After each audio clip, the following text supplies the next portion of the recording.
Hello, this is Aaron from the Deep Sea Haven, and today we're running Abhyss, the snake archetype. Let's go, get ready, and hopefully we have some fun. So this first deck, we face an pretty old school elemental hero deck. It's running Mirror Force, so once again, it's not the greatest. But yeah, end up just going with the basic combo of the deck. Trying to get some reptiles in hand. Not really worrying about the opponent all that much. Wasn't really sure what he was playing, so didn't really try to overextend or do anything too crazy. So I ended up letting him do his plays, kind of figuring out, like, okay, what is he doing? How I'm going to handle it. Nothing ends up really happening too crazy. For some reason, he doesn't attack. I end up going for Sukanoko. And like I said, I mentioned earlier that I do get rid of this danger package, and I cut it down a little bit just to snoop Sukanoko, just because it's all the deck really needs. So I'm able to start special summoning some from grave, starting to trigger effects, and start kind of shutting down the opponent. The big one allows me to, when effect activates, to just nuke the board of any monster that isn't special summoned from the graveyard, and that allows me just some pretty big damage on board and just a clean board wipe. Opponent really can't do much about it, and from there I'm pretty much able to swing the game into my favor. Activate that effect, and yeah, game up from there. Now we move into another, once again, weird matchup, but I thought it was a decently interesting deck at first. This is against a weird, like, normal monster mashup. I don't really know what to call this deck, I'll be honest. When I had the replay, I said weird. Take that as you will. But yeah, I'm pretty much just trying out effects here, trying to get out a decent sized board with keeping a pretty good board presence. Ended up having the 5 that I needed to special summon, filter some back in, use Snake Rain again to get out this the 2 tribute. Highly unfortunate with that. I actually get attacked in this one. I'm like, okay, still trying to figure out what he's playing at this point.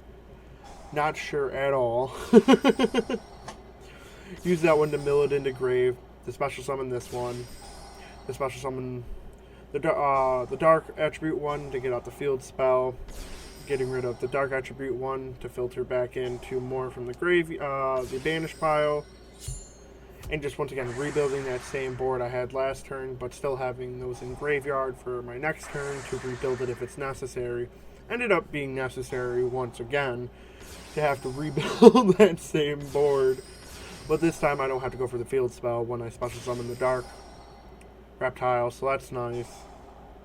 I may end up being able to get Snake Lily and special summon one, so I ended up special summoning my big boss monster and still being able to refilter and get other effects going, getting some more reptiles in hand, and being able to swing, not for game, but until they surrendered. So I'm pretty sure they hit me with the controller, and then they surrender. Or does this game they actually let me hit for game? I think this is one of the few games where they actually get to hit for game for once. So yeah. I personally don't know what was going on with EDO these past couple weeks, but yeah, I ended up facing a Final Countdown deck. Stall, Final Countdown, I don't know. They were using some meta cards like Pot of Extravagance and stuff, so I don't know. It was interesting, to say the least. I really wasn't sure what their end goal was, because sadly they weren't able to really get to it. Once again, this is still me running some of the danger package. I think at this point I did cut out a decent amount of the dangers, but yeah, I was able to build a pretty decent board. Still have some effects on board. So yeah, he ended up having an Exodia package also, so it was very interesting, to say the least. It wasn't the best deck I've ever seen, but yeah. So I ended up doing the same effect, getting out him, getting out Snake Lily, and continue to getting out my boss monster, so that way I'm able to kind of wipe boards, figure out what they're doing, get a board presence, and kind of just continue to keep my opponent on their toes at this point. Able to refilter the 2 back into grave, that's nice. End up building my Orcust, and yeah, swinging for game. This time we end up facing more of like a meta version of heroes. They're running Stratos, they're running Super Poly, they're running a lot better cards, to put it nicely. I'm able to get out my big boy, my big boss monster firsthand, so that's once again really nice to see. I'm able to get the field spell out so that way I have a bit of disruption, and I'm able to get out a couple other cards to kind of allow me to pop some cards on their field and stuff like that.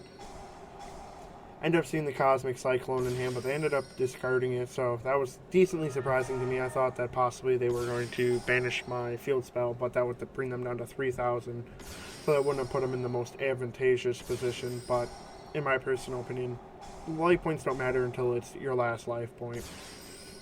When effect goes off, I can special summon once again my big boss monster after he popped it.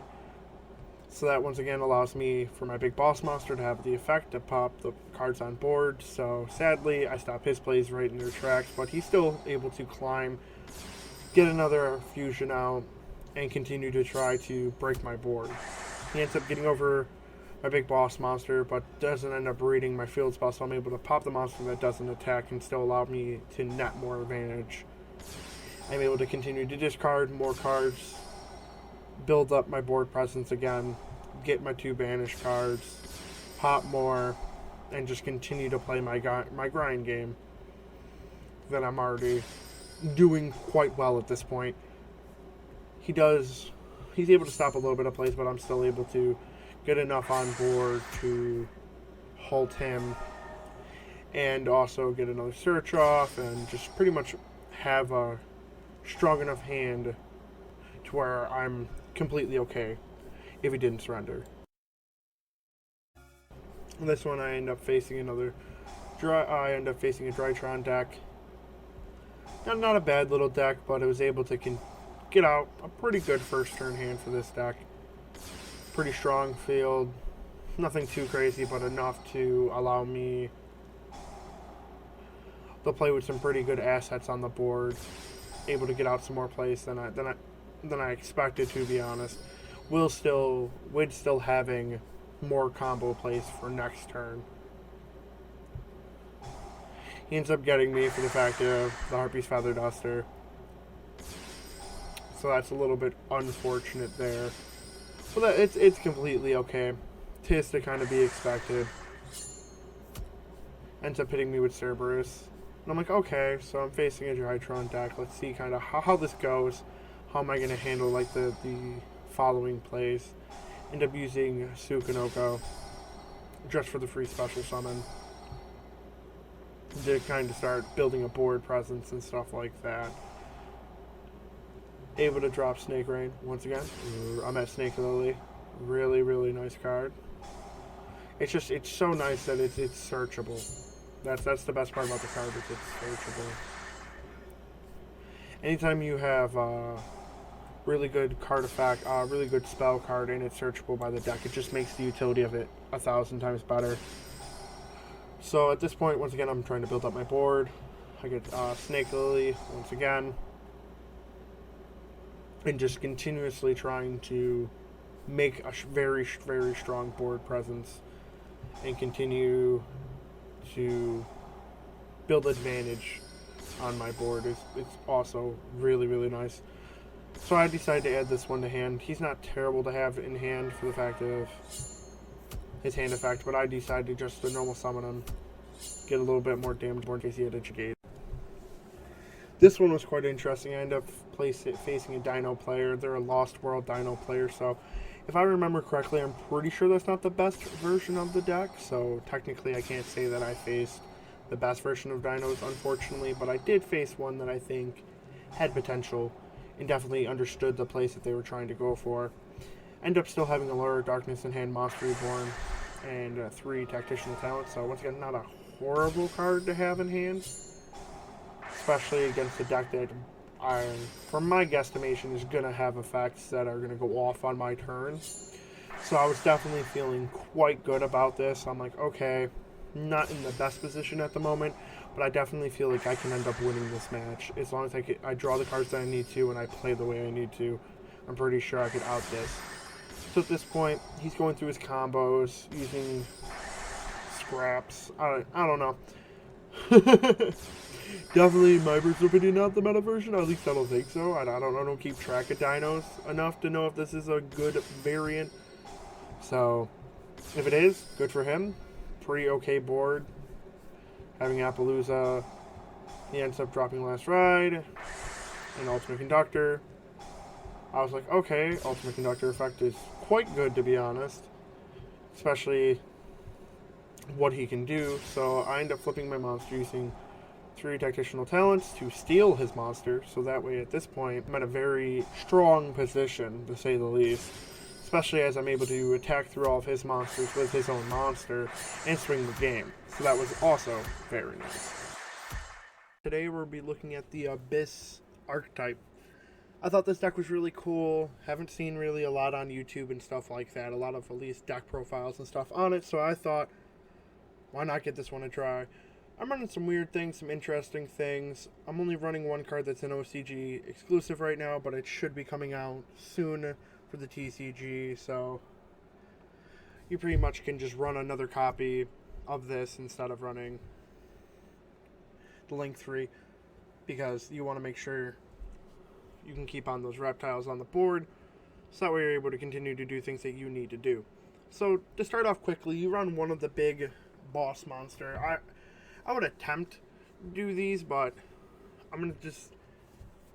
they're not the easiest, let's just put it like that. But Deity is really good. It's a blanket just board wipe of any monster that's not special summoned from the graveyard, so it hits a lot of decks. The only deck that it really doesn't affect hardcore is zombies, because a lot of zombie cards will just constantly special summon themselves from the graveyard. So sadly, it doesn't have much utility in that aspect, but it's still a pretty good beating card and will knock a decent amount of cards off your opponent's board, so that's good. Because even in zombie decks, they don't special summon absolutely everything from graveyard, so that's something at least. Then we have Queen. Queen's a really good card.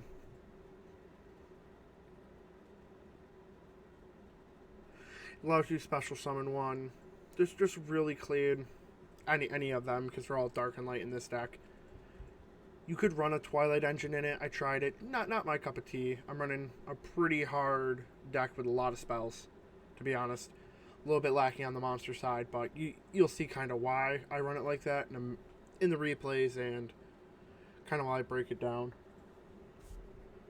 And I run 2 Kings also. King's just a really good card. Once again, it's just all these cards have solid effects. It's just they're not absolutely the easiest to bring out. Luckily, they all can special summon themselves from the graveyard by tributing 2, 3, or 1.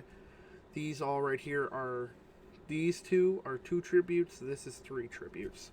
So it's not amazingly easy to do, but it's not astronomically hard also. We also run 2 Dusk. Dusk is really nice for the fact that if any that you banish off the other effects, you can bring back to the graveyard and allowing you to reoccur the same plays over and over and over again, because there's some quite similar plays that you can do that I'll get into a little bit later on with the monsters. This one's just really nice because it allows you to special summon one of the level 4s. Be Pacific Drag, I think is how you pronounce it. And he allows you to grab either Snake Lily or the field spell. That's why I don't really run Terraforming in this. You can if you want to, but I felt like I kind of liked my Foolish Burial, Monster Reborn, and Call to the Grave. I like those one-ups, to be honest. They're pretty nice. Help you with a little bit of field recursion, a little bit of negation, because this deck doesn't really have a lot of negation, but it has a lot of just continuous power. But I'll get into that in just a moment. Then we get into these 2. These 2 are just kind of to filter your hand a little bit, have a little bit of snake effects going off, kind of set up the hands that you want to, because they have very similar effects. There's just one's dark, one's light. And if you have one of these in hand, you can kind of knock those into the grave, because they're more alive when they're in your graveyard. If you've already, let's say you open up with 2 of these, it allows one to be in the graveyard for that effect and still get the ditch effect, because these, if they're in your hand, you can ditch one. you can ditch one of them because there's the Dark and Light to search out another. So that's really nice also. This one, if it's special summoned, you're able to grab one of the spell or traps from this archetype. So that's really good. That can get you your field spell that allows you a pop if the monster leaves the field. So that's, once again, really, really nice. Because that gives you disruption on your opponent's turn most of the time during the battle phase. So that's pretty nice. You can get rid of the monster that monster hasn't attacked yet, or a monster that has a pretty big effect that's kind of counterbalancing your field, or if there's a spell or trap, things like that that are kind of bothering you on the board, you can handle it with this card. So really just clean, to be honest, allowing you to go into a lot more of those places. I run 3 Allure of Darkness, really nice, decent amount of darks in the deck. Oh, and I also run 1 Stu Kanoko, really good card. It's a snake reptile card, I should say, and it's dark, draw power, special summon. Just inherently really good because it also works for any of the snake archetypes. It just says tribute 1 snake. So I mean, it just really good. So that's just, it's really smooth. Also allows you some link plays, and it's just generically really good for most decks. Most dangers are, but this one's really nice for the fact of you can't have anything besides reptiles in the graveyard, so it allows that to continue to go. The only thing that we're running non-reptile in this deck, I did have some replays with more dangers. It just doesn't work, sadly. You can try to run that package if you're trying to go for more of an OTK variant, but I liked more of the control variant because the control makes it so the matches are a little bit smoother and a little bit easier to do. 3 Allure of Darkness. Everybody knows what Allure of Darkness does. This one allows you to get those Allure targets back, so running 3 Allure doesn't matter. Absolutely wonderful. Snake Rain. Such a broken card. A Foolish Burial, but better for snakes, and you're able to run 3. So I'm pretty much running Magic the Gathering, running 4 Foolish Burials. 3 of them are on steroids. Absolutely wonderful. And I'm even running even more Foolish Burials with Snake Lily, allowing me to just continue to have that crazy, crazy graveyard setup. That's just amazing to have in this deck. Then we have 3 Tactitional Talents. Really good card. I think it's a little bit underplayed, especially in this meta where your opponent is constantly throwing things on your turn. Tritrons, bunch of different decks right now. Salamangrates all use effects on your turns, where if your opponent activates a monster effect, you either can draw 2 cards, you can take control of your opponent's monster until the end phase, or you can look in your opponent's hand and just choose one, shuffle it back in the deck. It's really good. Either you can learn your opponent's hand to see kind of working around negates if they have an evenly matched, if they have an impermanent sitting in hand, if they have an effect veil, or if they ghost oak, or anything like that that they haven't already used. It's really nice. Really, really nice, to be honest. And it's really nice if you're going first turn and they use like a Ash Blossom on you. You can shuffle in one of their combo pieces. So it's really nice. This card could also be at 3 if you feel the need to. I run it at 2 just because there's times where it's not the favorite card in my hand, but then you can ditch 1 card for other effects, so it's just a ditching piece of material also, so it's not that bad in my personal opinion. Move on to Pot of Extravagance. As you can tell probably from looking at this extra deck, this deck is not about your extra deck. There's some fun extra deck things in here, like even Swarm Exciton Knight and stuff like that, that can allow you to mess with the opponent. At the end of the day, your better things are just to go into your reptiles, continue on with those plays, and the grind game is kind of like where Hope Harbinger comes into play, things like that. So take that as you will. We move into Viper's Rebirth. Once again, a really, really good card. If all your monsters in your graveyard are reptiles, you can target 1, special summon it, destroy it at the end of the turn. So pretty much, you special summon 1, tribute it with one of their effects, either 2 of them or 1 of them. And let's say you use one of the big ones, so that way you can get its effect, because a lot of them have effects when they special summon themselves or things like that. So it just allows you a free, pretty much another monster reborn of the deck. So it's also, once again, really, really smooth. And this card, I forgot to mention this. If you have 5 or more reptiles in the deck, this card also works as a monster reborn. So that's awesome, once again, for the fact of we're hoping to get a lot engraved. So that's why I'm running the 3 Snake Rain and the Foolish, just in case anybody was kind of curious about that, because these can discard from hand also. So, and Sukanoko gets rid of cards in hand. So there's a lot of I want these in grave. I don't want to see too many of them because they're better in grave. So that's why there's a lot of graveyard like fodder, like dropping into fodder. But they're still very. This card's just nice either way, even without the special summon. So it's just nice that it has an added benefit. Then once again, we have the Foolish. Everybody knows what Foolish Burial does. Same with Monster Reborn. Same with Call to the Grave. Just disruption with Call to the Grave. Monster Reborn is just field advantage, and Foolish Burial is graveyard advantage. That's practically another hand. Your graveyard to secondary hand, but better in this deck. Then we move on to the Field Spell. The Field Spell's not the greatest thing in the world. It's not something that you're gonna absolutely lose your mind about. This is more of like a 2010 Field Spell card, but still has some disruption during your opponent's turn. So that's also, once again, really, really nice. Let me move into the extra deck. The extra deck, I'm running Hope Harbinger. I'm pretty sure I've stated this quite a bit. If you can make a Hope Harbinger, you make a Hope Harbinger. If you can, why not? It's just good. I like this card personally. It's a pretty good Orcus card. The effects are solid. On summon effect, it's pretty solid. It's just good. It just genuinely is good. This card, I ended up running it because I thought I would get more uses out of it than I did, but sadly, I don't know. This is iffy. I saw it in someone else's deck profile, so I'm like, oh, I'm going to give it a try. Didn't really get any replays with it. It's okay, to be honest. This deck, once again, is... I'm running 3 Pot of Extravagance, so you know that I don't really care about this extra deck all that much. The only thing that really I like in this is... One second, I'll get to it in a second. So then we get to Time Thief Redoer. Just a generically good card. The spell, when it grabs the spell, once again, really nice draw card. And if you get a trap, that's when you really get stuff. But once again, we're in a spell heavy meta. More of a monster heavy meta than anything, so most of the time you're going to get that monster effect that's not that great, but still can become quite useful if you're facing like a rank up deck or something. Then we go into this card, just detach one to add 1 reptile to hand. A lot of the time I had Sukanoko to ditch whatever else is in hand. Don't really care if anything else goes to grave from main deck. It's just nice. It's just a free special summon, and if it does hit itself, then it's summoned itself. Oh no. And then I go into the Link 2 reptiles. That's not also bad. Tornado Dragon, just field removal.